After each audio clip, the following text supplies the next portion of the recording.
서울의 밤은 차가운 비에 흠뻑 젖어 있었다.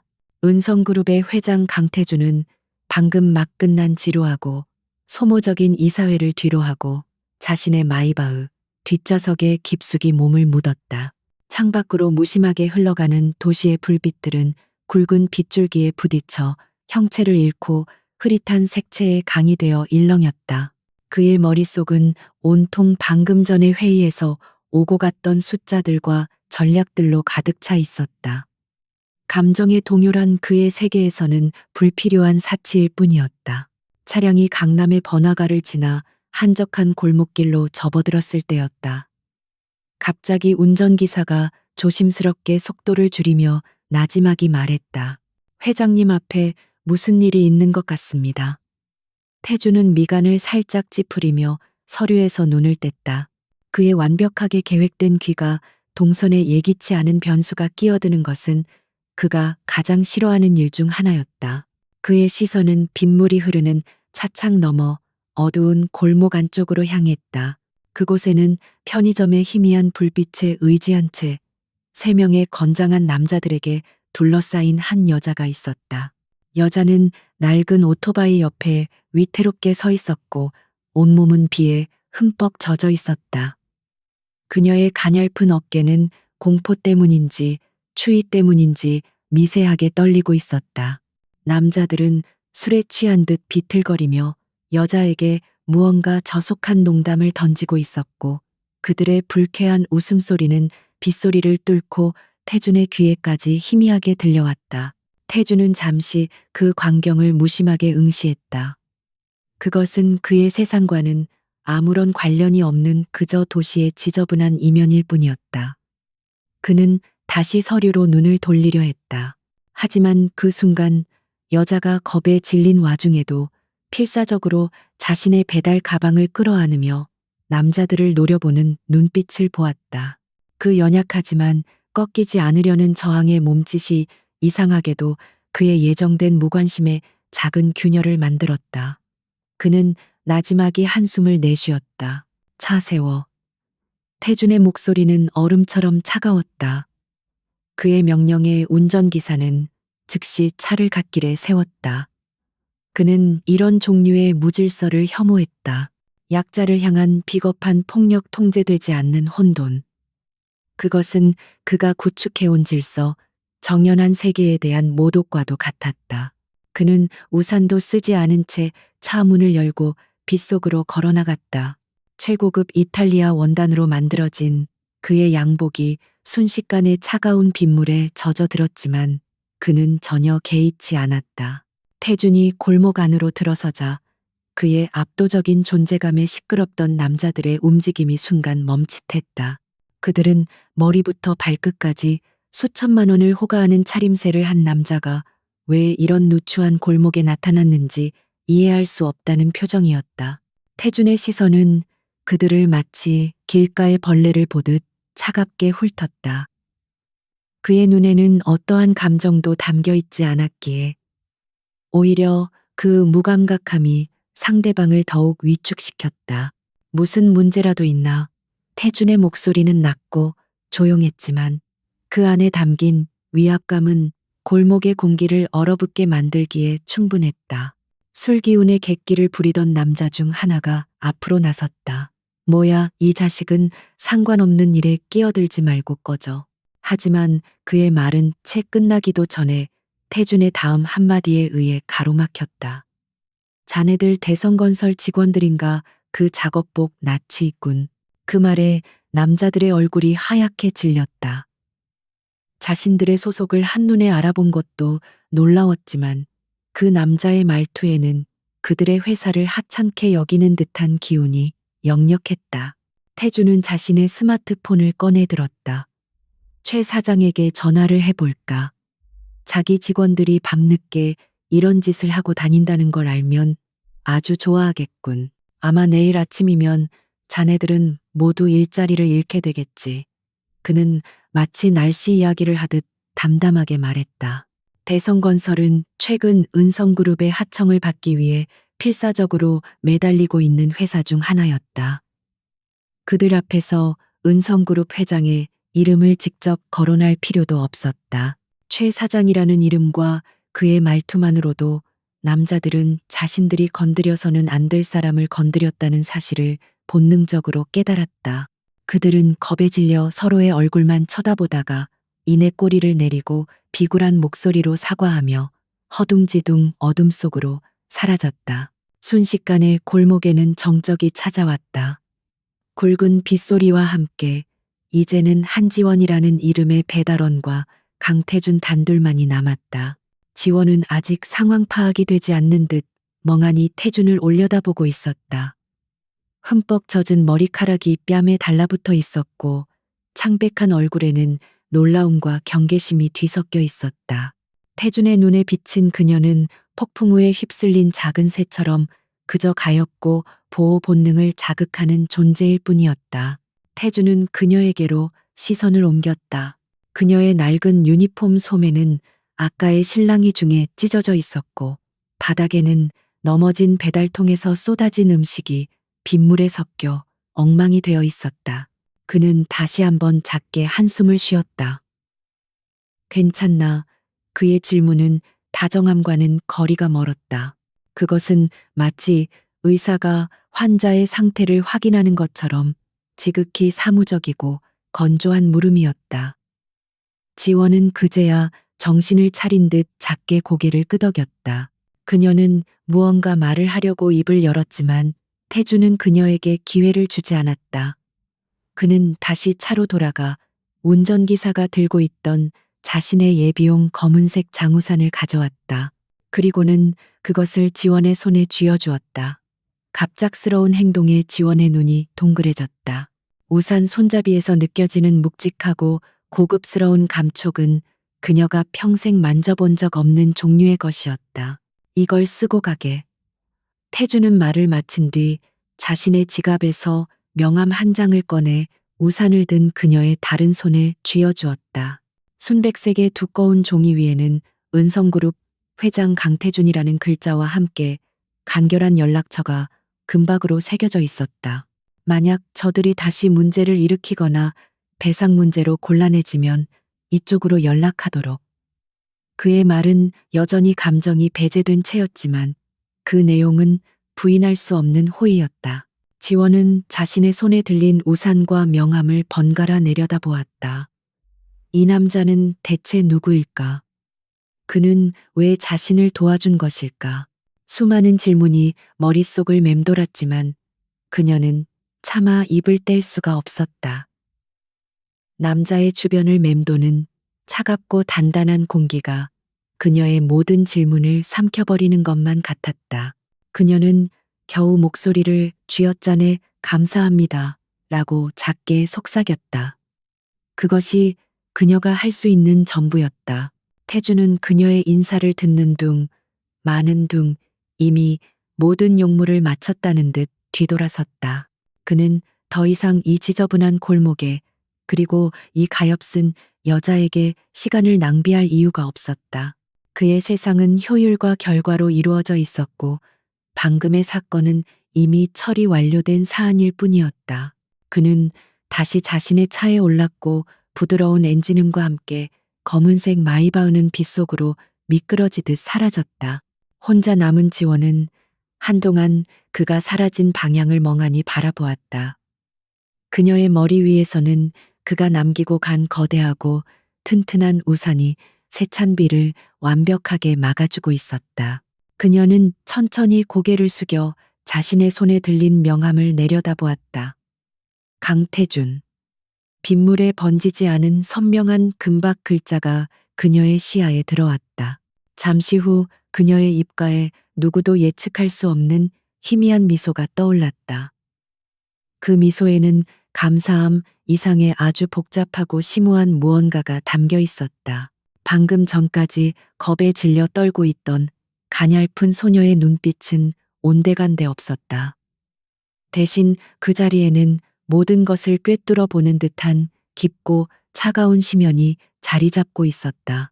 그녀는 명함을 조심스럽게 자신의 주머니 깊숙이 넣었다. 오늘 밤에 이 우연한 만남이 앞으로 서울의 밤을 어떻게 뒤흔들게 될지 아직은 아무도 알지 못했다. 며칠 후 강태준의 완벽하게 통제된 세계의 성가신 균열이 생기기 시작했다. 은성그룹의 차세대 성장 동력으로 주목받던 바이오스피어 신도시 프로젝트에 연달아 제동이 걸린 것이다. 단순한 사고나 실수가 아니었다. 핵심 부품의 납품이 알 수 없는 이유로 지연되고 프로젝트 부지에서는 의도적인 방화로 의심되는 화재가 발생했으며 핵심 연구원 중 한 명은 괴한에게 위협을 당한 뒤 돌연 사직서를 제출했다. 모든 사건들이 교묘하게 법망을 피해가며 프로젝트의 심장부를 정확히 노리고 있었다. 태주는 자신의 집무실에서 관련 보고서를 검토하며 차가운 분노를 억누르고 있었다. 통유리창 너머로 서울의 전경이 한눈에 들어왔지만 그의 시선은 오직 서류 위의 활자들에만 고정되어 있었다. 보고서는 명확한 증거 없이 정황만 나열하고 있었다. 배후에 누군가 있다는 것은 자명했지만 그 그림자는 결코 자신의 모습을 드러내지 않았다. 마치 보이지 않는 손이 은성그룹이라는 거대한 기계의 톱니바퀴 사이에 정교하게 모래를 뿌려대는 듯한 느낌이었다.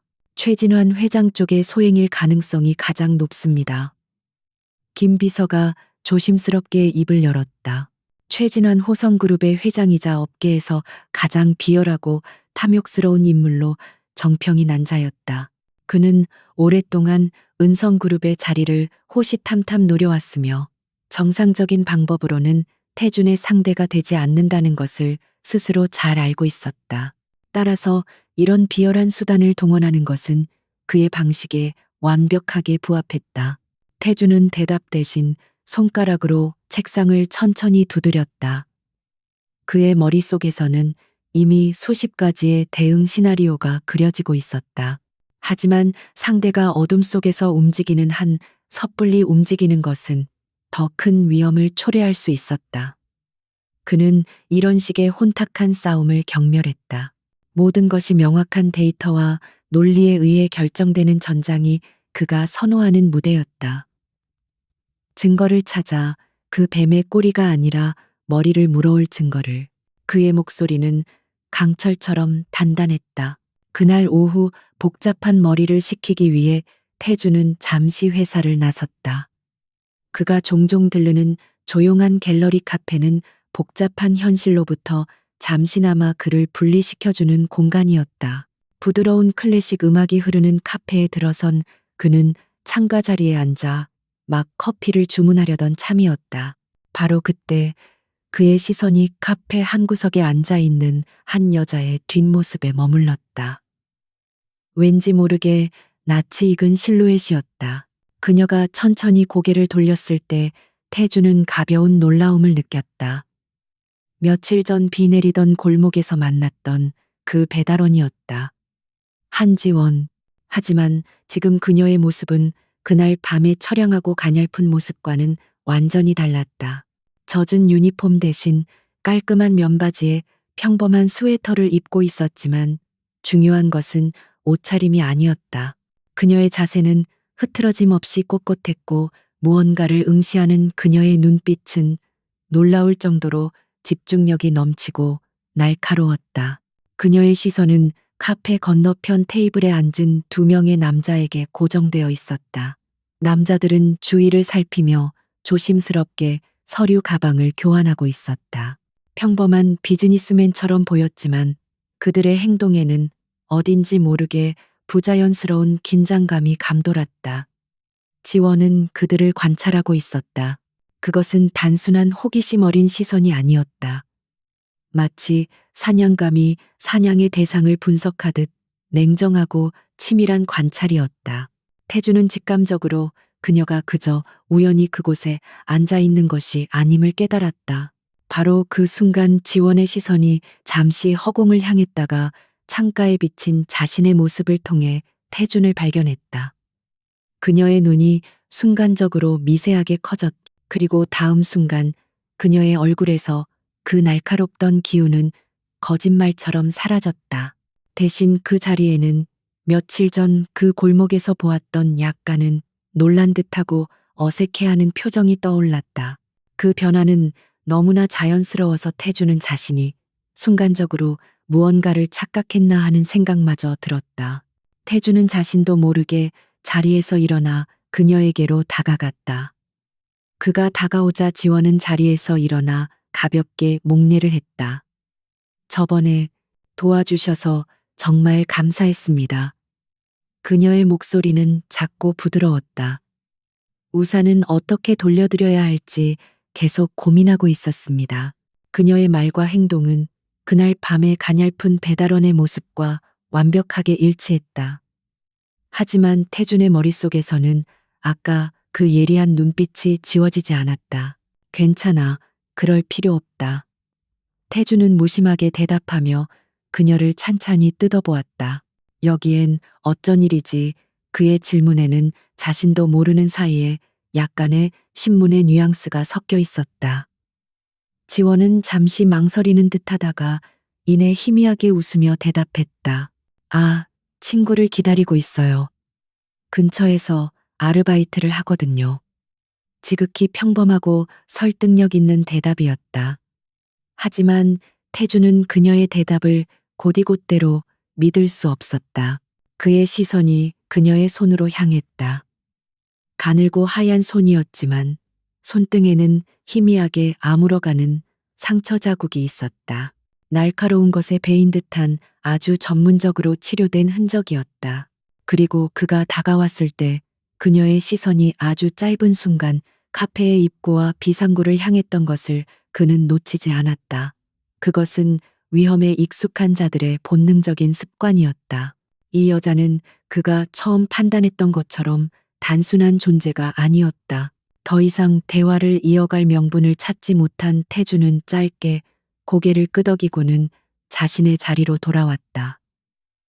그는 커피를 마시는 내내 무심한 척하며 그녀를 예의주시했다. 잠시 후 그녀의 휴대폰이 짧게 진동했고 그녀는 무언가 메시지를 확인하더니 자리에서 일어났다. 그녀는 태준에게 다시 한번 가볍게 목례를 하고는 카페를 나섰다. 태준은 창밖으로 그녀가 인파 속으로 사라지는 모습을 끝까지 지켜보았다. 머릿속의 퍼즐 조각들은 제자리를 찾지 못하고 어지럽게 흩어져 있었다. 태준은 즉시 김 비서에게 전화를 걸었다. 김 비서, 한지원이라는 여자를 좀 알아봐줘. 24살 직업은 배달 아르바이트. 내가 보내주는 사진 속의 인물이다. 그녀에 대한 모든 것을 아주 사소한 것까지 전부 알아내. 그의 목소리에는 드물게도 강한 호기심과 의구심이 담겨 있었다. 강태준이라는 남자는 이해할 수 없는 변수를 용납하지 못하는 성격이었다. 그리고 한지원은 그의 세계에 갑자기 나타난 가장 큰 변수였다. 한편 카페를 나선 한지원의 표정은 다시 차갑게 가라앉아 있었다. 그녀의 발걸음은 친구를 만나러 가는 사람의 것이라고는 믿을 수 없을 정도로 빠르고 목적성이 뚜렷했다. 그녀는 몇 개의 골목을 더 돌아 인사동의 한적한 곳에 위치한 고급 한정식집으로 들어섰다. 겉보기에는 평범한 식당이었지만 이곳은 서울의 밤을 지배하는 거대 조직 흑화회의 위장된 본부였다. 그녀가 안으로 들어서자 정중하게 손님을 맞이하던 지배인이 깍듯하게 허리를 숙였다. 식당 내부의 모든 직원들은 사실 흑화회의 핵심 조직원들이었다. 그들은 그녀를 아가씨나 지원이라고 부르지 않았다. 그들은 그녀를 그림자님이라고 불렀다. 그녀는 미로처럼 복잡한 내부 통로를 지나 가장 깊숙한 곳에 있는 밀실로 들어섰다. 그곳에는 그녀의 오른팔이자 조직의 행동대장인 박민혁이 기다리고 있었다. 그림자님, 방금 전거래 현장 확인하셨습니까? 민혁의 보고는 간결했다. 지원은 고개를 끄덕이며 자리에 앉았다. 그녀의 주변 공기는 순식간에 날카로운 얼음 조각처럼 변했다. 호성그룹의 최진환. 감히 우리 구역을 통해 신종 마약을 유통시키려 하고 있어. 오늘 거래는 미끼였을 뿐 본격적인 물량은 다음 주에 들어올 거다. 그녀의 목소리는 카페에서의 부드러움은 흔적도 없이 사라진 채 절대적인 권위와 냉혹함만이 남아 있었다. 어떻게 처리할까요? 민혁의 질문에 지원의 눈이 차갑게 빛났다. 뿌리를 뽑아야지. 최진환이 이 바닥에 발을 들인 걸 평생 후회하게 만들어줘. 그리고 그의 사업 파트너들에 대한 정보도 전부 수집해. 특히 그가 요즘 집요하게 공격하고 있다는 은성그룹. 그 회장이라는 강태준에 대해서도. 그녀는 주머니에서 그날 밤 받았던 명함을 꺼내 테이블 위에 올려놓았다. 금박으로 새겨진 이름이 조명 아래서 섬뜩하게 빛났다. 그녀는 자신의 영역을 침범한 자와 자신의 정체에 의문을 품기 시작한 남자를 동시에 저울질하고 있었다. 서울의 밤은 이제 두 개의 거대한 폭풍을 향해 서서히 움직이기 시작했다. 강태준의 조사는 시작부터 난관에 부딪혔다. 그가 동원할 수 있는 자원 즉 국내 최고의 변호인단과 정보 분석팀은 합법이라는 테두리 안에서만 힘을 발휘할 수 있었다. 하지만 그들의 상대는 그 테두리 밖에서 교활하게 움직이고 있었다. 프로젝트 부지 화재의 유일한 목격자는 갑자기 진술을 번복했고 핵심 부품의 운송을 맡았던 하청업체는 하루아침에 유령 회사처럼 증발해 버렸다. 모든 연결고리는 그것이 막 태준의 손에 잡히려 할 때마다 연기처럼 사라졌다.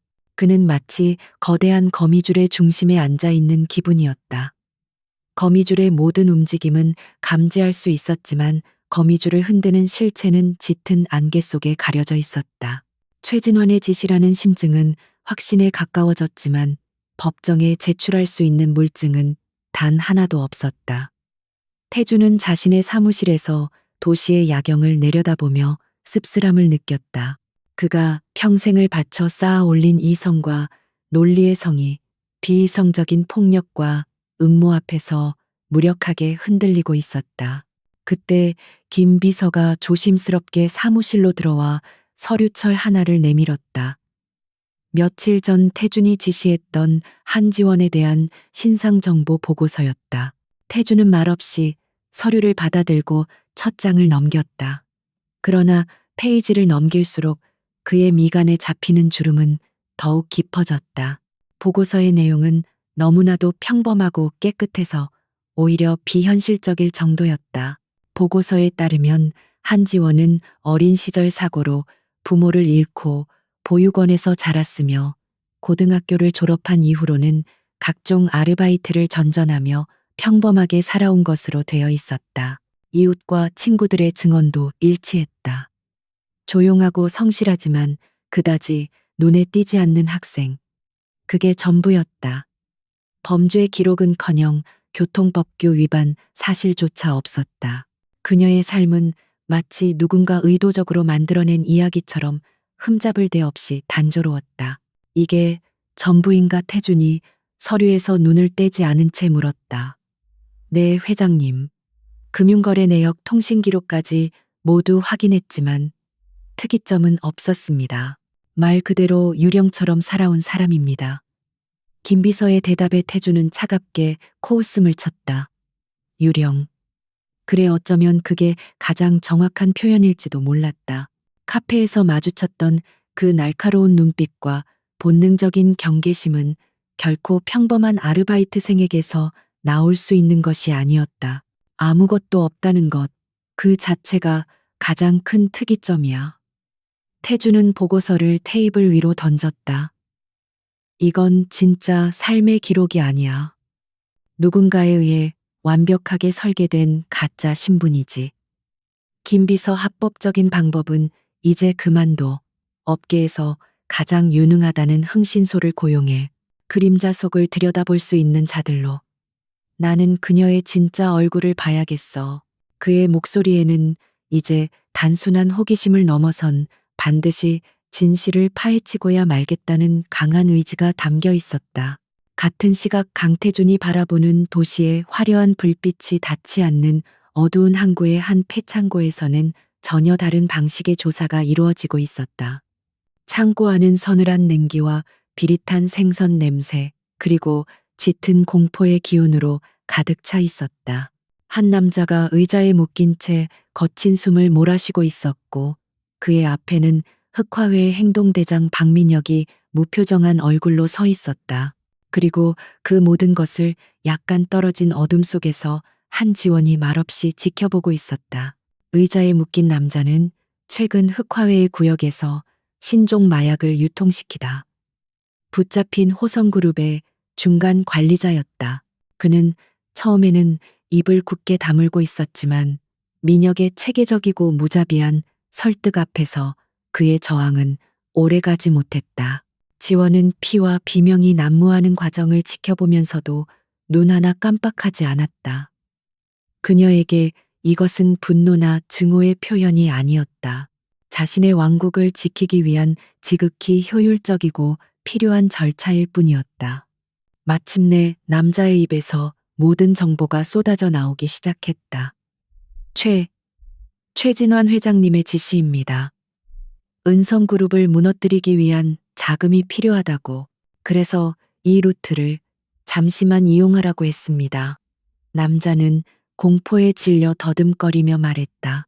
그의 말에 따르면 최진환은 마약 유통으로 벌어들인 검은 돈을 이용해 용병을 고용하고 은성그룹의 바이오스피어 프로젝트를 조직적으로 방해하고 있었던 것이다. 지원의 눈이 차갑게 빛났다. 역시 예상대로였다. 최진환의 탐욕이 결국 선을 넘은 것이다. 그는 단순히 돈을 벌기 위해 흑화회의 영역을 침범한 것이 아니었다. 그는 자신의 비즈니스 전쟁을 치르기 위해 지하 세계의 질서를 송두리째 흔들고 있었다. 이런 무모한 행동은 결국 경찰과 검찰의 대대적인 단속을 불러올 것이고 그것은 흑화회에도 결코 이롭지 않은 일이었다. 최진환은 제거해야 할 암적인 존재가 되어버렸다. 민혁이 남자를 처리하기 위해 다가서자 지원이 나지막이 손을 들어 그를 제지했다. 그녀는 어둠 속에서 천천히 걸어 나와 남자의 앞에 섰다. 남자는 그녀의 얼굴을 보자 더욱 경악했다. 서울의 밤을 지배하는 무자비한 그림자의 정체가 이렇게 젊고 심지어 연약해 보이기까지 하는 여자라는 사실을 그는 도저히 믿을 수 없었다. 은성그룹, 강태준 회장에 대해 아는 건 전부 말해. 지원의 목소리는 조용했지만 그 안에 담긴 힘은 남자의 영혼을 꿰뚫는 듯했다. 그녀는 최진환의 최종 목표가 강태준이라는 것을 확인하고 싶었다. 그녀의 질문에 남자는 자신이 아는 모든 것을 털어놓았다. 최진환이 강태준에게 느끼는 뿌리 깊은 열등감과 증오, 그리고 어떻게든 그를 끌어내리고 은성그룹을 차지하려는 그의 비뚤어진 야망에 대해서 모든 조각이 맞춰졌다. 강태준의 조사가 왜 진척이 없는지 이제 그녀는 완벽하게 이해할 수 있었다. 그는 빛의 세계에서 어둠의 방식으로 싸우는 적을 상대하고 있었기 때문이다. 모든 보고를 받은 지원은 폐창고를 나왔다. 밖은 이미 동이 트기 시작하고 있었다. 그녀는 차에 올라타 자신의 아지트로 돌아가는 길에 잠시 생각에 잠겼다. 두 개의 다른 세계에서 시작된 두 개의 조사는 이제 하나의 목표 최진환이라는 교차점을 향해 달려가고 있었다. 강태준은 합법적인 증거를 찾기 위해 애쓰고 있었고 자신은 이미 모든 증거와 실체를 손에 쥐고 있었다. 그녀는 가만히 창밖을 바라보았다. 이 게임을 끝내기 위해서는 어쩌면 빛과 어둠이 손을 잡아야 할지도 모른다는 생각이 처음으로 그녀의 머리를 스쳤다. 강태준이 고용한 흥신소는 비싼 몸값만큼이나 유능했다. 며칠간의 잠복과 추적 끝에 그들은 최진환의 어두운 자금 흐름을 관리하던 핵심 회계사의 신원을 파악해냈다. 그 회계사는 최근 최진환에게 배신당하고 목숨의 위협을 느끼고 있었으며 복수를 위해 자신이 가진 모든 비리 장부를 넘기는 대가로 신변 보호와 해외 도피를 원하고 있었다. 접선 장소는 인천항의 7번 폐창고 시간은 자정이었다. 모든 것이 한 편의 영화처럼 극적으로 맞아떨어졌다. 김 비서는 이 만남이 명백한 함정일 수 있다며 강하게 반대했다. 이성적으로는 그의 말이 옳았다. 하지만 강태주는 더 이상 기다릴 수 없었다. 최진원의 공세는 날이 갈수록 거세지고 있었고 이대로 가다가는 바이오스피어 프로젝트 전체가 좌초될 위기였다. 그는 때로는 가장 위험해 보이는 길이 유일한 돌파구일 수 있다는 것을 경험으로 알고 있었다. 그는 최소한의 경호 인력만 대동한 채 직접 인천항으로 향했다. 인천항의 밤 공기는 도시의 그것과는 달리 축축한 소금기와 서늘한 쇠 냄새를 머금고 있었다. 거대한 크레인들이 괴물처럼 어둠 속에 서 있었고 멀리서 들려오는 백고동 소리는 스산함을 더했다. 약속된 7번 창고 앞에 도착했을 때 태주는 불길한 정적을 느꼈다. 창고의 거대한 철문은 육중한 소리를 내며 열렸고 안에서는 희미한 백열등 불빛만이 새어나오고 있었다. 그는 경호원들을 밖에 남겨둔 채 혼자 안으로 들어섰다. 창고 내부는 텅 비어 있었다. 먼지 쌓인 컨테이너 박스들만이 유령처럼 자리를 지키고 있었다. 회계사의 모습은 어디에도 보이지 않았다. 바로 그 순간 등 뒤에서 굉음과 함께 철문이 닫혔다. 동시에 창고 곳곳에 숨어있던 조명들이 일제히 켜지며 어둠 속에 숨어있던 인형들을 드러냈다. 10여 명의 험상궂은 남자들이 쇠 파이프와 강목을 든 채 그를 포위하고 있었다. 처음부터 함정이었던 것이다. 강태준 회장 이런 누추한 곳까지 직접 행차하실 줄은 몰랐군. 포위망 뒤쪽에서 한 남자가 걸어 나왔다. 최진환의 충실한 신복이자 그의 모든 더러운 일을 처리하는 해결사였다.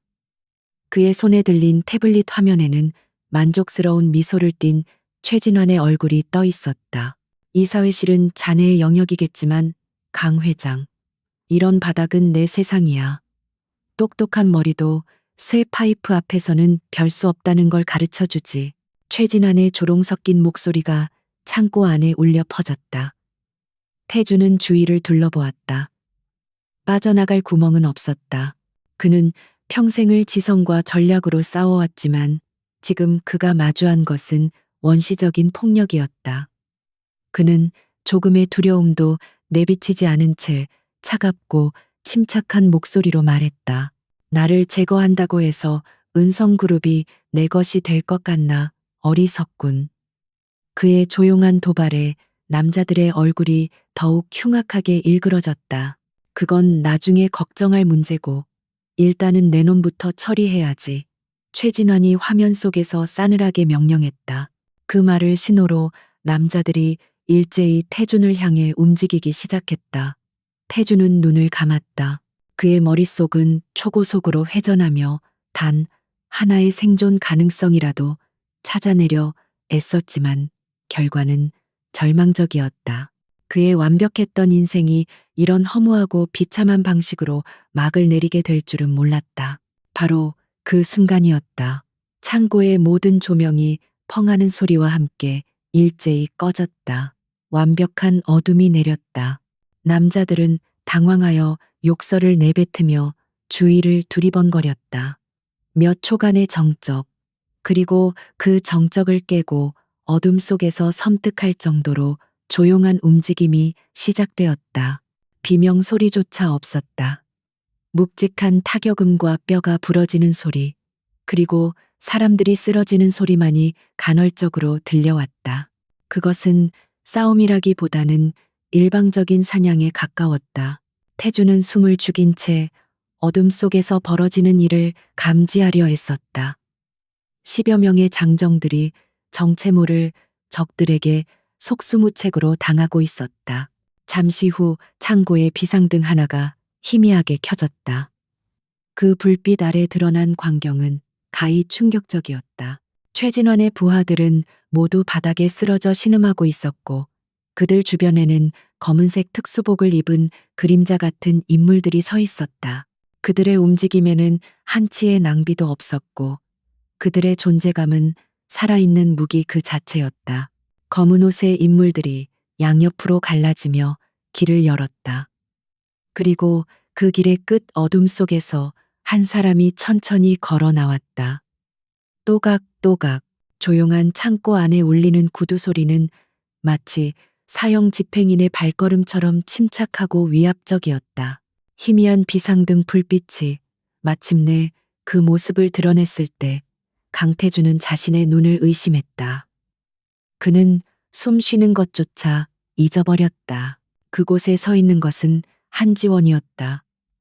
낡은 배달 유니폼도 평범한 스웨터도 아니었다. 몸에 딱 맞는 검은색 바지, 정장을 입은 그녀의 모습은 이전과는 완전히 다른 사람이었다. 단정하게 묶어 올린 머리와 감정 없는 차가운 눈빛, 그리고 전신에서 뿜어져 나오는 압도적인 카리스마는 그녀가 이 모든 상황을 지배하는 절대자임을 증명하고 있었다. 비에 젖어 떨고 있던 가냘픈 소녀의 모습은 어디에도 없었다. 지원은 쓰러져 있는 남자들에게는 눈길 한번 주지 않은 채 오직 태준을 향해 똑바로 걸어왔다. 그녀의 시선은 날카로운 얼음 조각이 되어 그의 심장을 꿰뚫는 듯했다. 태준은 거대한 충격 속에서 아무 말도 할 수 없었다. 그의 머릿속에서 두 개의 이미지가 필사적으로 충돌하고 있었다. 비 내리던 밤의 가엾은 배달원과 지금 눈앞에 서 있는 지하 세계의 여왕, 두 개의 존재가 도저히 하나로 합쳐지지 않았다. 그의 뇌리 속에서 재계의 어두운 뒷골목에서만 비밀스럽게 속삭여지던 이름이 떠올랐다. 법과 권력의 손길이 닿지 않는 밤의 지배자. 서울의 지하 경제를 완벽하게 통제하는 보이지 않는 손. 그 누구도 실체를 본 적 없다는 전설적인 존재, 그림자. 그 이름이 지금 눈앞의 여자와 겹쳐지는 순간 태준의 이성적인 세계는 산산조각 나며 무너져 내렸다. 모든 것을 가리고 있던 거대한 장막이 마침내 그의 눈앞에서 떨어져 내린 것이었다. 창고 안의 공기는 무겁고 차가웠다. 강태준은 마치 시간이 멈춘 것처럼 그 자리에 서서 한지원을 응시했다. 그의 머릿속에서는 현실을 부정하려는 이성과 눈앞의 광경을 받아들이려는 감각이 격렬하게 충돌하고 있었다. 비에 젖어 도움을 구하던 가녀린 손, 공포에 질려 떨리던 눈동자. 그 모든 기억의 파편들이 지금 눈앞의 냉혹한 지배자의 모습 위로 겹쳐지며 거대한 혼란을 만들어냈다. 그의 완벽한 논리의 세계가 뿌리부터 흔들리고 있었다. 지원은 그의 혼란을 꿰뚫어 보면서도 아무 말 없이 기다려 주었다. 그녀의 부하들은 이미 쓰러진 남자들을 소리 없이 끌고 나가고 핏자국을 지우는 등 현장을 정리하고 있었다. 그들의 움직임은 마치 잘 짜인 군무처럼 효율적이고 기계적이었다. 이 모든 과정에서 그 누구도 지원에게 명령을 구하거나 확인을 받지 않았다. 그녀의 존재 자체가 곧 명령이고 법이라는 듯 모든 것이 완벽한 통제하에 움직이고 있었다. 얼마나 지났을까? 마침내 지원이 정적을 깨고 입을 열었다. 그녀의 목소리는 그가 기억하던 부드러움이나 가냘픔과는 전혀 다른 차갑고 명료한 음색이었다. 강태준 씨, 이제는 우리 사이의 대화가 좀 필요할 것 같군요. 이런 어수선한 곳보다는 좀 더 조용한 장소가 좋겠습니다. 그것은 제안의 형태를 띤 명령이었다. 그녀는 이미 상황의 주도권을 완벽하게 장악하고 있었다. 태준은 대답 대신 그녀를 따라 나서는 것을 선택했다. 지금으로서는 그녀의 의도를 파악하는 것이 우선이었다. 그녀가 이끄는 곳은 항구 근처에 위치한 낡은 해운회사 사무실이었다. 겉보기에는 당장이라도 문을 닫을 것처럼 허름했지만 안으로 들어서자 최첨단 보안 시스템으로 무장한 전혀 다른 공간이 나타났다. 그들이 최종적으로 도착한 곳은 방음 처리가 된 세련된 접견실이었다. 접견실은 태준의 집무실처럼 화려하지는 않았지만 주인의 취향을 명확하게 보여주는 공간이었다. 한쪽 벽에는 고풍스러운 동양의 검들이 장식되어 있었고 다른 쪽에는 서울 지하의 모든 흐름을 보여주는 듯한 거대한 실시간 데이터 스크린이 빛나고 있었다. 이곳은 이성과 야성이 첨단 기술과 원시적인 힘이 기묘한 조화를 이루고 있는 바로 한지원이라는 여자 자체를 상징하는 듯한 공간이었다. 두 사람은 테이블을 사이에 두고 마주 앉았다. 침묵이 흘렀다. 먼저 입을 연 것은 태준이었다. 그는 혼란스러운 감정을 억누르고 자신이 가장 익숙한 무기인 날카로운 질문을 던졌다. 당신 대체 누구지? 그의 목소리에는 억지로 끌어올린 냉정함과 감추지 못한 분노가 섞여 있었다. 자신을 완벽하게 속였다는 것에 대한 배신감, 그리고 자신의 판단력이 이토록 처참하게 빗나갔다는 것에 대한 자존심의 상처 때문이었다. 지원은 그의 질문에 전혀 동요하지 않았다. 그녀는 마치 오랫동안 이 질문을 기다려왔다는 듯 담담하게 대답했다. 사람들은 저를 그림자라고 부릅니다. 그녀의 입에서 나온 그 이름은 태준의 마지막 의심마저 확인시켜주는 확인사살과도 같았다. 그는 허탈한 웃음을 참으려 했었다. 자신이 동정심으로 건넸던 우산과 명함의 주인이 서울의 밤을 지배하는 전설적인 존재였다니. 이보다 더 지독한 아이러니는 없었다. 왜 나를 구했지? 당신 같은 사람이 아무런 대가 없이 자비를 베풀지는 않을 텐데. 태주는 본론으로 들어갔다. 지원은 테이블 위로 손을 뻗어 태블릿을 켰다. 화면에는 최진환의 사진과 함께 그의 모든 사업체 그리고 불법적인 자금 흐름까지 상세하게 정리된 도표가 나타났다. 최진환은 당신만의 적이 아니기 때문입니다. 그는 은성그룹을 공격하는 동시에 제 구역의 질서를 어지럽혔습니다. 그녀는 간결하고 논리적으로 상황을 설명하기 시작했다. 최진환이 마약 유통으로 벌어들인 돈이 어떻게 용병을 고용하고 은성그룹의 프로젝트를 방해하는 데 쓰였는지, 그리고 그의 무모한 행동이 지하 세계 전체에 어떤 위험을 초래하고 있는지를. 그녀의 설명은 감정이 완전히 배제된 마치 유능한 분석가의 브리핑을 듣는 것 같았다. 태주는 자신도 모르게 그녀의 논리에 빠져들고 있었다. 설명을 마친 지원은 태블릿을 끄고 태준을 똑바로 응시했다. 강태준 씨, 나는 당신의 정보력과 합법적인 자금 추적 능력이 필요합니다. 그리고 당신은 법의 손길이 닿지 않는 곳에서 최진환의 팔다리를 잘라낼 제 힘이 필요하겠죠. 이것은 자선이나 호의가 아닙니다. 지극히 현실적인 비즈니스 제안입니다. 우리의 공동의 적을 제거하기 위한 임시적인 동맹을 맺자는 겁니다. 동맹.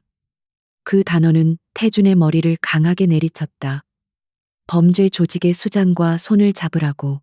그것은 그가 평생을 지켜온 원칙과 신념의 정면으로 위배되는 일이었다. 그는 단호하게 고개를 저었다. 나는 당신 같은 사람들과 엮일 생각 없어. 하지만 그의 목소리에는 이전과 같은 확신이 담겨 있지 않았다. 그는 이미 깨닫고 있었다. 자신의 방법만으로는 결코 최진환이라는 뱀을 잡을 수 없다는 것을. 지원은 그의 거절을 예상했다는 듯 희미하게 웃었다. 원칙도 중요하겠죠. 하지만 그 원칙 때문에 당신이 평생을 바쳐 이룩한 모든 것이 무너지는 것을 지켜볼 수 있습니까? 최진환은 규칙대로 싸우는 사람이 아닙니다. 그런 자를 상대하려면 때로는 그의 규칙에 맞춰줄 필요가 있습니다. 당신은 나를 믿을 필요 없습니다. 우리의 공동의 이익을 믿으면 됩니다. 최진환은 우리 둘 모두에게 제거해야 할 암적인 존재입니다. 그녀의 말은 비수처럼 나라와 태준의 이성에 밝혔다. 공동의 이익. 그것은 그가 가장 잘 이해하고 신뢰하는 개념이었다. 감정이나 신뢰가 아닌 철저한 이해관계에 기반한 협력. 그는 눈을 감고 깊은 생각에 잠겼다. 한쪽에는 자신의 신념과 자존심이 다른 한쪽에는 은성그룹의 운명과 현실적인 복수의 가능성이 놓여 있었다. 선택은 명확했다. 그는 천천히 눈을 떴다. 그의 눈에는 더 이상 혼란이 아닌 차가운 결단이 서려 있었다. 좋아, 당신의 제안을 받아들이지. 그의 목소리는 낮고 단호했다. 하지만 명심해. 이건 어디까지나 최진환을 제거할 때까지다. 그 이후에 우리는 서로 모르는 사람이야. 지원은 만족스럽다는 듯 작게 고개를 끄덕였다. 물론입니다. 저 역시 비즈니스 관계는 명확한 것을 선호하니까요. 그렇게 두 세계의 지배자는 서로에 대한 불신과 경계심 속에서 위험한 동맹을 맺었다. 접견실 안에는 새로운 전쟁의 시작을 알리는 팽팽한 긴장감만이 감돌고 있었다. 위험한 동맹이 체결된 다음 날, 강태준과 한지원은 두 세계의 전쟁을 지휘할 비밀사령부에서 다시 만났다. 그곳은 흑화회가 소유한 위장 IT 회사의 서버실 깊숙한 곳에 위치한 그 어떤 정보기관의 추적도 피할 수 있는 최첨단 작전실이었다. 거대한 스크린에는 최진환의 호성그룹과 그의 지하 제국을 구성하는 모든 정보가 거미줄처럼 얽혀 실시간으로 업데이트되고 있었다. 빛의 전쟁과 어둠의 전쟁이 이제 하나의 지휘관 아래 움직이기 시작했다. 첫 번째 작전 회의의 공기는 얼음장처럼 차가웠다. 태주는 합법적인 기업 사냥꾼의 언어로 지원은 지하 세계의 지배자의 언어로 이야기했다. 서로 다른 두 언어는 놀랍게도 최진환의 약점이라는 하나의 지점에서 완벽하게 합쳐졌다. 그들은 최진환의 가장 큰 약점이 그의 끝없는 탐욕과 자금에 대한 집착이라는 것에 동의했다. 따라서 첫 번째 목표는 그의 돈줄을 끊는 것으로 정해졌다. 작전은 즉시 시작되었다. 태주는 은성그룹의 최고 재무 분석팀을 동원했다. 공식적인 명분은 경쟁사 분석이었지만 실제로는 지원이 넘겨준 비밀 정보를 바탕으로 호성그룹과 연결된 모든 유령 회사와 차명 계좌를 추적하는 것이었다. 지원의 정보는 놀라울 정도로 정확했다. 그녀의 조직원들은 이미 최진환의 회계라인 깊숙이 침투해 있었고 그들이 빼내온 데이터는 태준의 분석가들에게 명확한 공격 루트를 제공했다. 태준의 첫 번째 공격은 주식시장에서 시작되었다. 그는 자신이 통제하는 해외의 여러 투자사를 통해 호성그룹의 주식을 대량으로 공매도하기 시작했다. 동시에 그가 영향력을 행사할 수 있는 언론 매체들을 통해 호성그룹의 재무 건전성에 대한 의혹을 제기하는 기사들이 미묘하게 흘러나왔다. 시장은 즉각적으로 반응했다. 개미 투자자들의 불안 심리가 증폭되면서 호성그룹의 주가는 눈에 띄게 하락하기 시작했다. 같은 시각 지원은 최진환의 지하 자금줄을 향해 칼을 빼들었다. 태준이 제공한 호성그룹의 공식적인 물류 이동 데이터를 바탕으로 그녀의 조직은 최진환이 마약을 밀수하는 데 이용하는 정확한 컨테이너 번호와 운송 시간을 파악해냈다. 흑화회의 정예 조직원들은 부산항에 잠입하여 마치 마술처럼 해당 컨테이너의 내용물만을 바꿔치기했다. 수백억 원어치의 마약이 하룻밤 사이에 밀가루 포대로 변해버린 것이다. 최진환은 자신의 사무실에서 분노에 찬 고함을 질렀다. 주식시장에서의 손실도 뼈아팠지만 부산항에서 증발해버린 마약은 그의 지하 사업에 즉각적인 타격을 주었다. 현금 흐름에 심각한 문제가 생긴 것이다. 그는 이 모든 것이 단순한 우연이 아니라는 것을 직감했다. 누군가 자신을 조직적으로 공격하고 있었다. 하지만 그는 도무지 은성그룹의 기업 사냥과 지하 조직의 습격 사이의 연결고리를 찾을 수가 없었다. 태준과 지원의 두 번째 연계 공격은 더욱 치명적이었다. 지원의 조직원들은 최진환의 불법 도박장을 급습하여 주요 고객 명단과 자금 세탁 기록이 담긴 장부를 확보했다. 지원은 이 장부를 암호화하여 태준에게 전송했다. 태준의 팀은 이 데이터를 분석하여 최진환이 국세청 고위관리에게 정기적으로 뇌물을 상납해온 사실을 밝혀냈다. 태준은 이 정보를 직접 사용하지 않았다. 대신 그는 익명의 제보 형식을 빌려 가장 집요하기로 소문난 한 경제 전문 기자에게 이 정보를 흘렸다. 며칠 뒤 대한민국은 발칵 뒤집혔다. 호성그룹의 대규모 탈세 혐의와 국세청 로비 스캔들이 터져 나온 것이다. 검찰과 국세청의 압수수색이 시작되었고 최진환은 순식간에 국민적인 악당으로 전락했다. 그의 합법적인 사업체들은 뿌리부터 흔들리기 시작했다. 1년의 성공적인 합동 작전 이후 태준과 지원은 다시 작전실에서 만났다. 이전의 팽팽한 긴장감은 다소 누그러져 있었다. 그 자리에는 서로의 능력에 대한 차가운 존중만이 남아 있었다. 태준은 스크린에 떠 있는 폭락한 호성그룹의 주가 그래프를 보며 입을 열었다. 당신들의 방식은 상식을 벗어나지만 그 효율성은 부인할 수가 없군. 그것은 그가 할 수 있는 최고의 칭찬이었다. 지원은 희미한 미소를 지으며 대답했다. 강 회장님의 세계나 제 세계나 본질은 다르지 않습니다. 모두 자신의 영역을 지키기 위해 싸우는 것뿐이죠. 방식이 조금 다를 뿐. 그녀의 말에 태주는 처음으로 고개를 끄덕였다. 그는 그녀를 더 이상 가엾은 배달원이나 무자비한 범죄자로만 보지 않았다. 그는 그녀에게서 자신과 동등한 혹은 어떤 면에서는 자신을 능가하는 냉철한 전략가의 모습을 보고 있었다. 하지만 그들의 성공은 최진환을 더욱 궁지로 몰아넣었고 궁지에 몰린 쥐는 고양이를 무는 법이었다. 자신의 제국이 무너져 내리는 것을 지켜보던 최진환은 마침내 이성을 잃었다.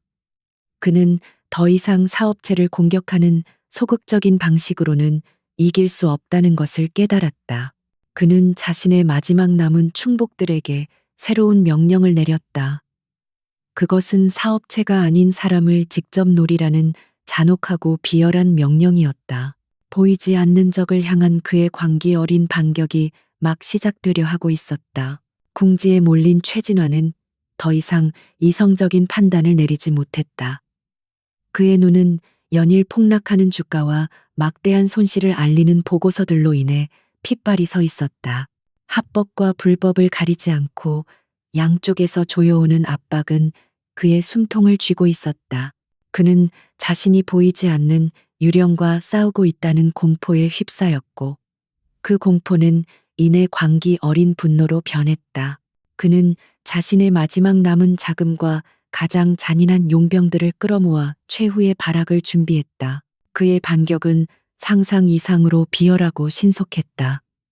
첫 번째 목표는 강태준의 가장 약한 고리이자 가장 신뢰하는 신복인 김 비서였다.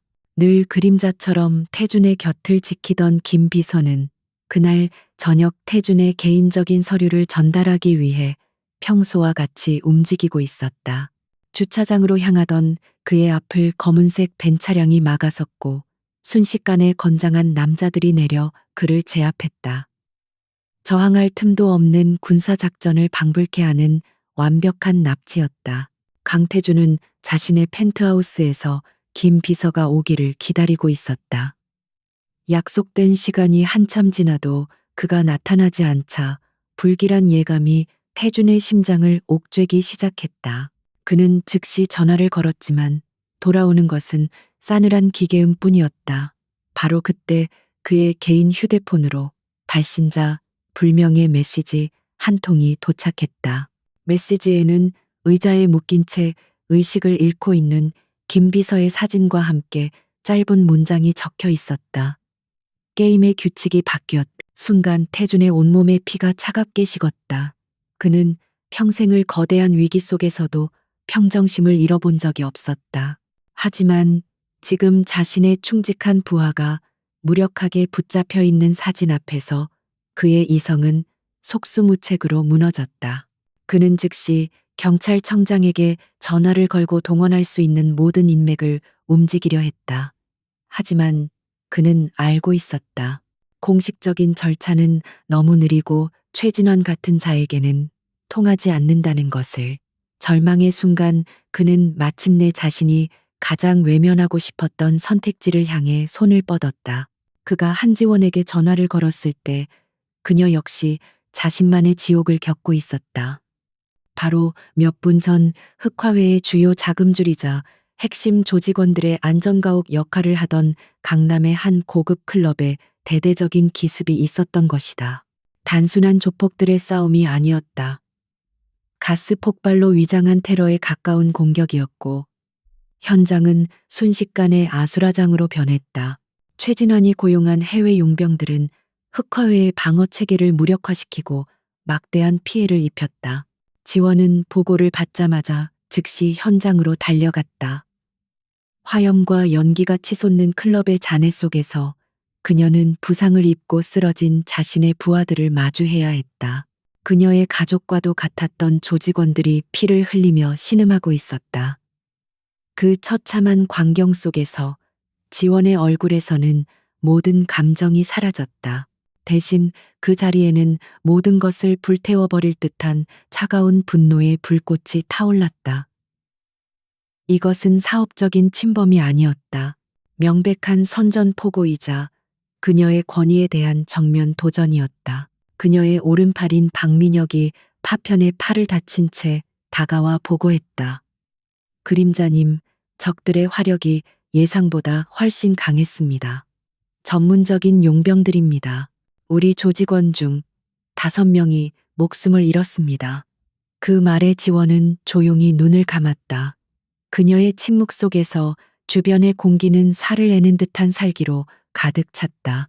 그녀가 다시 눈을 떴을 때 그 안에는 오직 복수심만이 이글거리고 있었다. 바로 그때 그녀의 주머니에서 휴대폰이 진동했다. 발신인은 강태준이었다. 김 비서가 납치됐소.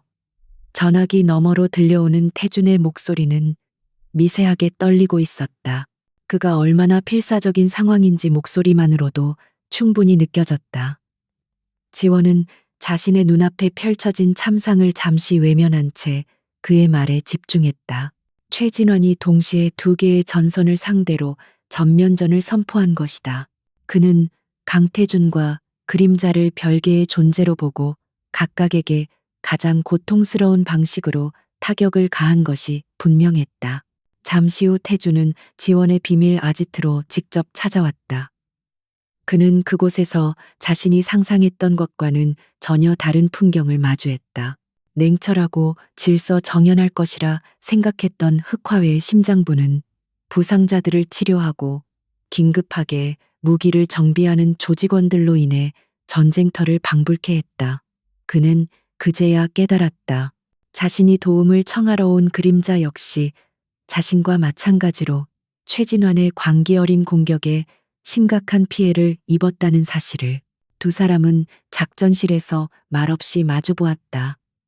한 명은 가장 신뢰하는 부하를 잃을 위기에 처했고 다른 한 명은 자신의 가족과도 같은 조직원들을 잃었다. 더 이상 비즈니스 파트너로서의 냉정한 계산은 존재하지 않았다. 그들의 눈에는 공동의 적을 향한 개인적이고도 원초적인 분노와 복수심이 불타오르고 있었다. 실로 처음으로 2 사람은 완전히 같은 감정을 공유하고 있었다. 지원이 먼저 침묵을 깼다. 그녀는 작전실에 모인 모든 핵심 간부들을 향해 돌아섰다. 그녀의 목소리는 이전보다 훨씬 낮고 단단했으며 그 안에 담긴 결의는 강철과도 같았다. 최진환은 선을 넘었다. 그는 우리의 형제들을 건드렸고 우리의 자존심을 짓밟았다. 이제 더 이상의 사업은 없다. 오직 전쟁만이 있을 뿐이다. 지금부터 흑화회의 모든 역량을 총동원한다. 그의 숨통을 끊어놓을 때까지 우리는 멈추지 않는다. 그녀의 선포에 모든 조직원들의 눈에 핏빛 결의가 서렸다. 위험한 동맹은 이제 피해 맹세로 변해 있었다. 최진환의 반격이 남긴 상처는 깊고 잔인했다. 흑화회의 비밀 아지트는 더 이상 냉철한 전략이 오가는 사령부가 아니었다. 그곳은 부상자들의 신음과 희생된 동료들을 향한 침묵의 애도로 가득 찬 야전 병원이자 장례식장이 되었다. 강태준은 이 모든 광경을 낯선 이방인처럼 지켜봐야 했다. 그는 처음으로 자신이 시작한 전쟁의 이면을, 즉 피와 죽음이라는 실질적인 대가를 목격하고 있었다. 그의 시선은 한지원의 뒷모습을 쫓았다. 그녀는 방금 전투에서 동생을 잃은 젊은 조직원의 어깨를 말없이 다독여주고 있었다. 그녀의 얼굴에는 그가 알던 냉혹한 지배자의 모습이나 가냘픈 배달원의 모습은 없었다. 슬픔을 억누르며 자신의 사람들을 위로하는 무거운 왕관의 무게를 짊어진 군주의 모습이 있었다. 태주는 깨달았다. 그녀의 냉정함은 감정이 없어서가 아니라 너무나 많은 감정의 무게를 견디기 위한 갑옷이었음을. 반대로 지원 역시 태준의 다른 모습을 보고 있었다. 그는 평소처럼 최고급 양복을 입고 있었지만 그의 얼굴에는 지독한 피로와 숨길 수 없는 불안감이 어려 있었다. 그는 자신의 모든 재력과 권력이 이 상황에서는 무용지물이라는 사실에 무력감을 느끼고 있었다. 지원은 그가 잠시 복도로 나가 초조하게 어딘가로 통화하는 것을 들었다. 아마도 김 비서의 가족일 터였다. 그의 목소리에는 총수로서의 위험이 아닌 한 인간으로서의 진심 어린 고통이 묻어 있었다. 지원은 그 순간 강태준이라는 남자가 단지 차가운 전략가만이 아니라는 것을 이해했다. 그 역시 자신과 마찬가지로 자신의 사람들을 지키기 위해 모든 것을 걸고 싸우는 사람이었다. 그가 지키려는 것이 거대한 기업 제국이든 충직한 비서 한 명이든 그 책임감의 무게는 본질적으로 같았다. 빛의 세계와 어둠의 세계, 그 꼭대기에 선 두 사람은 서로에게서 자신과 닮은 고독한 영혼을 발견하고 있었다. 개인적인 감정은 사치였다. 그들은 곧바로 작전 회의에 들어갔다. 작전실의 공기는 무겁게 가라앉아 있었지만 모두의 눈에는 복수심과 결의가 이글거리고 있었다. 지원은 거대한 지도 앞에 서서 작전을 지시했다. 1단계 목표는 김 비서의 안전한 구출이다. 2단계 목표는 최진환과 그의 잔당 세력의 완전한 섬멸. 더 이상의 경고나 협상은 없다. 그들의 존재 자체를 이 바닥에서 지워버린다. 흑화회의 정보망이 거미줄처럼 도시 전체를 향해 뻗어나갔다. 뒷골목의 정보원들부터 시작해 경찰 내부에 심어둔 끈앞풀, 그리고 최정예 해커팀까지 모든 역량이 총동원되었다. 김 비서를 납치한 검은색 벤 차량의 마지막 행적을 찾기 위한 필사적인 추적이 시작되었다. 하지만 용병들은 매우 전문적이어서 CCTV를 교묘하게 피하고 대포 차량을 이용하는 등 자신들의 흔적을 거의 남기지 않았다. 수색이 난관에 부딪혔을 때 침묵을 지키던 태준이 나섰다.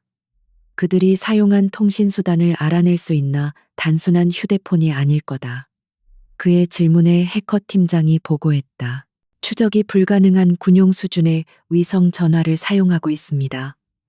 저희 장비로는 역추적이 힘듭니다. 그 말에 태준은 즉시 자신의 비서실에 전화를 걸었다. 국방부 장관과 연결해. 은성그룹이 후원하는 차세대 군 통신 위성 프로젝트 지금 당장 테스트가 필요하다고 전해. 테스트 대상은 내가 보내는 신호다. 작전실의 모든 사람들이 경악하며 그를 쳐다보았다. 아무도 강태준이 민간 기업의 힘을 넘어 국가의 군사 자산까지 움직일 수 있는 영향력을 가졌을 거라고는 상상하지 못했다. 몇 분 뒤 흑화회의 해커팀 모니터에 새로운 위성 추적 시스템의 접속 권한이 열렸다. 태준이 제공한 군용 위성은 용병들이 사용하던 암호화된 신호를 정확히 포착해내기 시작했다. 빛의 세계가 가진 막강한 기술력이 어둠의 정보망에 날개를 달아준 순간이었다. 밤이 깊어지고 작전실에는 태준과 지원, 그리고 최소한의 필수 인력만이 남아 있었다. 짙은 피로감 속에서도 그들은 스크린에서 눈을 떼지 못했다. 지원이 말없이 그에게 따뜻한 커피를 건넸다. 태준은 잠시 놀란 듯 그녀를 보다가 이내 잔을 받아들었다. 미안하게 됐소. 그가 나지막이 말했다. 나 때문에 당신의 사람들이. 지원은 그의 말을 가로막았다. 이건 당신만의 전쟁이 아닙니다. 처음부터 우리의 전쟁이었어요. 그 짧은 대화 속에 두 사람 사이의 마지막 벽이 허물어졌다. 그들은 더 이상 서로 다른 세계의 이방인이 아니었다. 공동의 목표와 공동의 상처를 가진 진정한 의미의 동료가 되어 있었다. 바로 그때 한 명의 해커가 자리에서 벌떡 일어나 외쳤다. 찾았습니다. 신호를 포착했습니다. 흑화웨의 인적 정보와 태준의 위성 정보가 마침내 하나의 지점에서 교차한 것이다. 스크린에는 경기도 외곽에 위치한 버려진 화학 공장이 확대되었다. 김 비서는 그곳에 감금되어 있었다. 동시에 다른 분석팀에서도 보고가 들어왔다. 최진환의 개인 휴대폰 위치가 파악되었다. 그는 공장이 아닌 도심 한복판에 위치한 자신의 펜트하우스에 은신해 있었다. 아마도 가장 안전하다고 생각하는 장소에서 모든 것을 원격으로 지휘하며 상황이 끝나기만을 기다리고 있는 것이리라. 이제 모든 것이 명확해졌다. 목표 지점은 두 곳, 구출 작전과 수뇌부 제거 작전을 동시에 진행해야 했다. 지원과 태주는 말없이 스크린 위에 두 개의 붉은 점을 응시했다. 그들의 눈빛에는 지독한 피로감과 함께 폭풍전야의 고요함, 그리고 승리에 대한 확신이 담겨 있었다. 지원이 태준을 향해 고개를 돌렸다. 그녀의 목소리는 강철처럼 차갑고 단단했다. 이제 이 지긋지긋한 게임을 끝낼 시간입니다. 새벽의 어둠이 채 가시지 않은 시간, 최후의 결전을 앞둔 작전실에는 비장한 침묵이 흘렀다. 한지원은 몸에 딱 맞는 검은색 특수 전투복 차림이었고, 강태주는 그의 가장 강력한 무기인 흠잡을 데 없는 맞춤 정장을 입고 있었다. 두 사람은 서로 다른 전장으로 향하기 직전 말없이 시선을 교환했다. 그 눈빛 속에는 지난 며칠간 함께 겪었던 분노와 슬픔, 그리고 승리에 대한 차가운 확신이 담겨 있었다. 모든 준비는 끝났다. 마지막 그물이 던져질 시간이었다. 오전 10시 호성그룹의 임시 주주총회장은 수많은 기자들과 주주들로 인해 폭발할 듯한 긴장감으로 가득했다. 단상 위로 올라선 강태준의 모습은 조금의 흔들림도 없었다. 그는 거대한 스크린을 배경으로 마치 잘 지휘된 오케스트라의 지휘자처럼 침착하게 최진원의 제국을 해체하기 시작했다. 그의 입에서 나오는 모든 단어는 날카로운 칼날이 되어 최진원의 심장을 겨누었다. 지금부터 여러분께 보여드릴 자료는 호성그룹이 어떻게 주주 여러분을 기만하고 불법적인 방법으로 국가 경제를 위협해왔는지에 대한 명백한 증거입니다. 태준의 선언과 함께 스크린에는 최진환의 유령 회사들이 자금을 세탁하는 흐름도가 상세하게 펼쳐졌다. 장부 조작, 탈세, 뇌물 공여.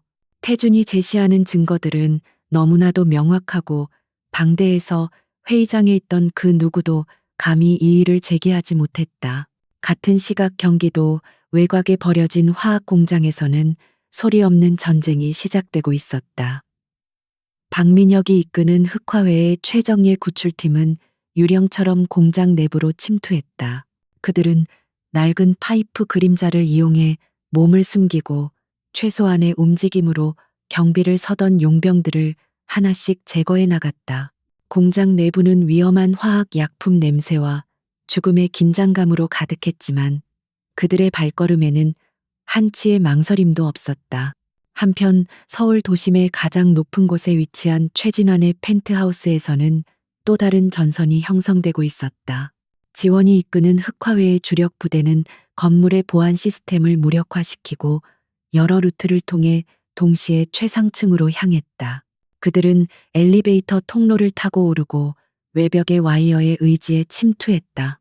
용병들의 저항은 거셌지만 복수심으로 불타는 흑화회 조직원들의 기세를 막을 수는 없었다. 총성과 비명이 화려한 펜트하우스를 피로 물들이기 시작했다. 세 개의 전장은 서로 다른 시간 속에서 흐르는 듯했지만 보이지 않는 끈으로 완벽하게 연결되어 있었다.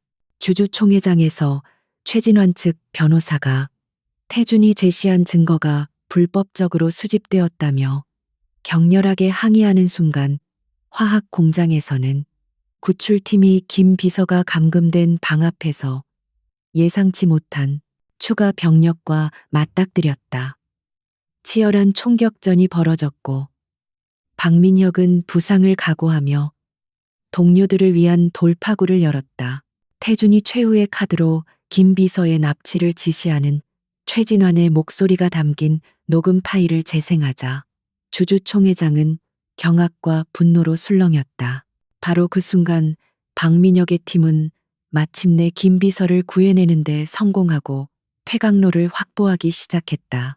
그리고 지원의 팀은 펜트하우스의 마지막 방어선을 뚫고 최진환이 숨어있는 개인 집무실의 문을 폭파했다. 모든 것이 계획대로 움직이고 있었다.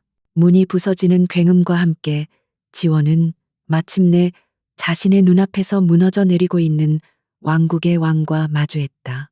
최진환은 거대한 모니터를 통해 자신의 명예와 부가 실시간으로 해체되는 주주총회 생중계를 보고 있었다. 그의 얼굴은 패배감과 믿을 수 없다는 충격, 그리고 광기로 일그러져 있었다. 그는 천천히 고개를 돌려 지원을 보았다. 내년이었군. 처음부터 모든 게 그는 마지막 발악으로 책상 서랍에 숨겨둔 권총을 꺼내 들려 했지만 지원의 움직임이 훨씬 빨랐다. 그녀는 번개처럼 그의 손목을 꺾어 총을 빼앗고 짧고 무자비한 격투 끝에 그를 바닥에 쓰러뜨렸다. 그녀는 피투성이가 된 채 숨을 헐떡이는 최진환을 차갑게 내려다보았다. 게임은 끝났어, 최진환. 그녀의 목소리에는 승자의 여유가 아닌 모든 것을 잃은 자들에 대한 깊은 애도가 담겨 있었다. 주주총회는 최진환의 회장직 해임과 경영진 전원에 대한 검찰 고발을 만장일치로 의결하며 끝이 났다. 태주는 승리의 환호성이 터져 나오는 회의장을 뒤로 하고 곧바로 펜트하우스로 향했다. 그가 도착했을 때 전투는 이미 끝나 있었다. 용병들은 모두 제압되어 있었고 지원은 피로 얼룩진 호화로운 집무실의 창가에 서서 도시를 내려다보고 있었다. 그리고 그녀의 발치에는 모든 것을 잃고 폐인이 된 최진환이 쓰러져 있었다. 태주는 최진환에게 다가가 그의 눈을 똑바로 쳐다보며 말했다. 이게 네가 선택한 게임의 결말이다. 최진환은 증오의 찬눈으로 그를 노려보며 저주를 퍼부었다. 태주는 더 이상 그에게 대꾸할 가치를 느끼지 못했다. 그때 지원이 어디론가 전화를 걸었다. 그녀의 목소리는 얼음처럼 차가웠다. 물건은 준비됐다. 와서 수거해 가라. 그녀는 과거 최진환에게 배신당했던 해외의 마피아 조직에게 그의 위치를 알려준 것이었다. 법의 심판보다 훨씬 더 잔혹한 그들만의 방식에 따른 심판이 그를 기다리고 있었다. 모든 빚은 이제 청산되었다. 칠흑 같은 밤이 지나고 서울에는 마침내 새로운 아침이 밝아왔다. 최진환이라는 이름과 그가 세웠던 탐욕의 제국은 한낮 신문기사 헤드라인과 사람들의 입방아 속에서 허무하게 쓰러져갔다. 그의 몰락은 너무나도 완벽하고 철저해서 마치 처음부터 존재하지 않았던 것처럼 도시의 기억 속에서 빠르게 풍화되었다.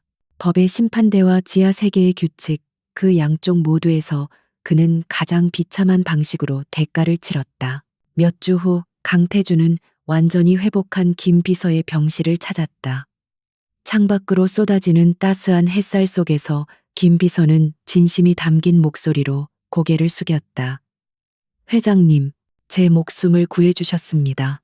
이 은혜는 평생 잊지 않겠습니다.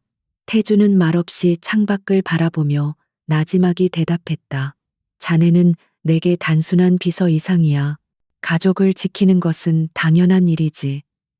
그의 목소리에는 이전에는 찾아볼 수 없었던 인간적인 온기가 희미하게 묻어 있었다. 같은 시각 한지원은 도시 외곽의 한적한 추모 공원을 찾았다. 그녀는 이번 전투에서 희생된 5명의 조직원들의 비석 앞에 말없이 서 있었다. 그녀의 손에는 화려한 국화가 아닌 그들이 평소에 좋아했던 소박한 들꽃 다발이 들려 있었다. 그녀의 곁을 지키던 박민혁이 조심스럽게 입을 열었다. 그림자님, 이제 모든 것이 제자리를 찾았습니다. 지원은 천천히 고개를 끄덕였다. 제자리를 찾았지만 그 대가는 너무나도 컸다. 권력의 정상은 언제나 이토록 고독하고 시린 곳이었다. 두 개의 세계는 각자의 방식으로 새로운 질서를 구축했다. 은성그룹은 몰락한 호성그룹의 핵심 자산들을 성공적으로 흡수하며 업계에서 그 누구도 넘볼 수 없는 절대적인 위치를 공고히 했다. 강태준은 부패한 기업을 심판한 영웅으로 칭송받았다. 흑화회 역시 최진환의 지하 세력을 모두 흡수하고 이번 사건을 통해 조직 내부의 배신자들을 깨끗이 정리하며 그 어느 때보다 강력하고 안정적인 지배 체제를 완성했다. 모든 것이 폭풍 이전의 모습으로, 아니 그 이상으로 완벽하게 돌아간 것처럼 보였다. 하지만 가장 중요한 것이 변해 있었다. 바로 두 세계의 정점에 서 있는 두 사람 강태준과 한지원 자신이었다. 태준은 더 이상 모든 것을 이성과 데이터로만 판단하는 냉혈한이 아니었고, 지원 역시 어둠 속에 자신을 완전히 가두는 고독한 그림자가 아니었다. 그들은 서로의 세계를 경험했고, 그 경험은 그들의 영혼에 지울 수 없는 흔적을 남겼다. 어느 날 저녁 지원은 태준으로부터 짧은 메시지 한 통을 받았다. 오늘 밤은 하늘이 맑군. 그것은 그들만의 암호였다. 약속된 시간에 그녀는 은성그룹 빌딩의 가장 높은 곳 헬리패드에 도착했다. 도시의 모든 불빛이 발 아래 보석처럼 펼쳐진 그곳에 강태준이 미리 와서 그녀를 기다리고 있었다. 시원한 밤바람이 두 사람의 옷깃을 스치고 지나갔다. 한동안 두 사람은 아무 말 없이 도시의 야경을 내려다보았다. 수많은 사람들이 잠들고 사랑하고 꿈꾸는 저 불빛의 바다를 그들은 각자의 방식으로 지켜낸 것이었다. 먼저 침묵을 깬 것은 태준이었다. 고맙다는 말로는 부족하겠지. 그의 목소리는 진심이었다. 지원은 희미하게 미소 지으며 대답했다. 말씀드렸듯이 비즈니스였습니다. 제 구역의 평화를 지키기 위한. 하지만 그녀의 눈빛은 그 말이 전부가 아님을 이야기하고 있었다. 원하는 게 있다면 뭐든지 말해. 돈이든 권력이든 내가 줄 수 있는 것이라면 무엇이든. 태준이 제안했다. 하지만 지원은 천천히 고개를 저었다. 제가 원하는 것은 이미 얻었습니다. 규칙이 존중받는 도시. 회장님의 규칙과 그리고 저의 규칙 모두가. 그녀는 잠시 말을 멈추었다가 그를 똑바로 바라보며 덧붙였다. 우리 두 사람의 세계는 결코 하나가 될 수 없겠죠. 태주는 씁쓸한 미소와 함께 고개를 끄덕였다. 그래, 그럴 수 없겠지. 빛과 어둠은 섞일 수 없으니까. 그의 말에 지원이 대답했다. 하지만 나란히 서서 서로의 등을 지켜줄 수는 있습니다. 바로 그 순간 두 사람은 자신들의 관계를 정의할 수 있는 유일한 단어를 찾았다. 그것은 연인도 친구도 아니었다. 서로의 세계를 인정하고 존중하며 보이지 않는 곳에서 서로를 지키는 세상의 단둘뿐인 수호자였다. 태주는 품 안에서 작은 상자 하나를 꺼내 그녀에게 건넸다. 그 안에는 세상 그 어떤 기술로도 도청하거나 추적할 수 없는 두 사람만이 연결될 수 있는 특수 통신 장치 한 쌍이 들어 있었다. 다음에 또 한쪽 세계가 다른 쪽 세계의 도움이 필요할 때를 위해서 지원은 말없이 그것을 받아들었다. 그것은 그 어떤 화려한 보석보다도 무겁고 의미 있는 약속의 증표였다. 두 사람은 더 이상 아무 말도 하지 않았다. 그들은 그저 나란히 서서 자신들이 지켜낸 도시의 눈부신 야경을 오랫동안 바라보았다. 빛의 세계를 다스리는 남자와 어둠의 세계를 지배하는 여자. 결코 만날 수 없을 것 같았던 두 개의 극점은 가장 치열한 전쟁 속에서 가장 완벽한 균형점을 찾아냈다. 서울의 밤은 그날 이후로도 수많은 이야기들을 품고 흘러가겠지만 그 고요한 평화가 두 사람의 보이지 않는 동맹 위에 서 있다는 사실을 아는 이는 아무도 없었다.